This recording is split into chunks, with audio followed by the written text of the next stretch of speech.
What constitutes overfishing?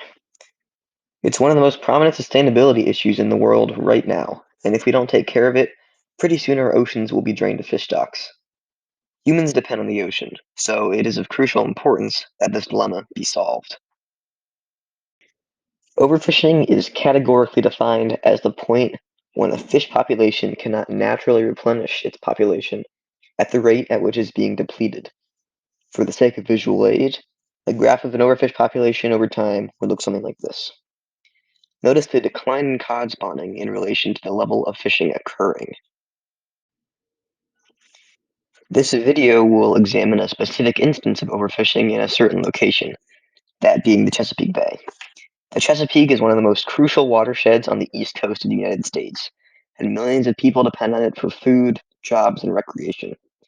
It also has a history of being critically overfished. In the 1970s, striped bass, a token species of the bay, were overfished to an extreme point. Striped bass are a necessity in terms of health of the bay, and many local and regional governments recognized the significance they held and quickly upheld policies aiding in the conservation of the bass. This was very effective, and bass populations returned to a stable level in the 90s. More recently, other key species of the bay have been under threat due to overfishing. This includes the eastern oyster, which helps control the bay's water quality, and the prey fish menhaden, which is a major part of the striped bass diet. This is the main issue I want to focus on in this film. Unlike the 70s, bay populations are not showing signs of revitalization. The key to solving this is strict policies enforced by fisheries and local governments. I want to emphasize the magnitude of this issue by giving an example of recent bay overfishing. In 2019, the industrial fish oil and fish meal company Omega Protein committed a nefarious act.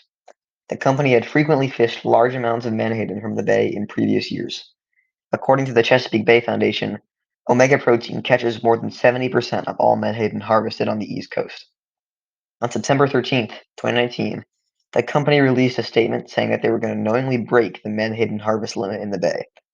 They proceeded to fish 30% over said limit, provoking enraged responses from conservationists, anglers, and many other concerned individuals. This has not been the only gross violation of respect for the bay committed by Omega Protein. In September 2021, they spilled over 400,000 dead menhaden into waters in Hampton Roads, Virginia.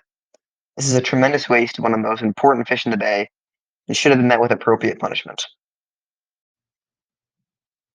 I want to propose a baseline for a solution to solve the menhaden problem. Again, government policies are shown to be the most effective method, as evident by the recovery of the striped bass in the 70s. A strict increase in the menhaden fishing limit by at least 10%, along with additional repercussions for fisheries that break this limit, is my suggestion. When evaluating the solution, however, economic sustainability should also be considered, and the limit should not exceed a point of collapse for fisheries that depend on menhaden. Additionally, I believe that the fact that one company has so much control over how much menhaden is caught in the bay is an issue. Increased control over the fishing limits of individual companies should be another priority.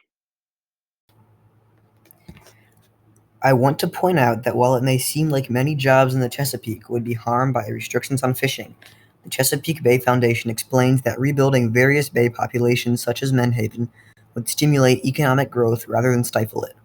At the rate at which fisheries in the bay are moving at right now, the industry will be critically harmed in the long term due to lack of stock available in the bay. Tourism is also a major stimulant to the bay watershed area's economy.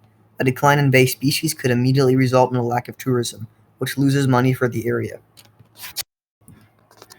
All in all, the menhaden fishing cap increase should at least be considered as an option to continue to aid in the restoration of the bay's long-term health.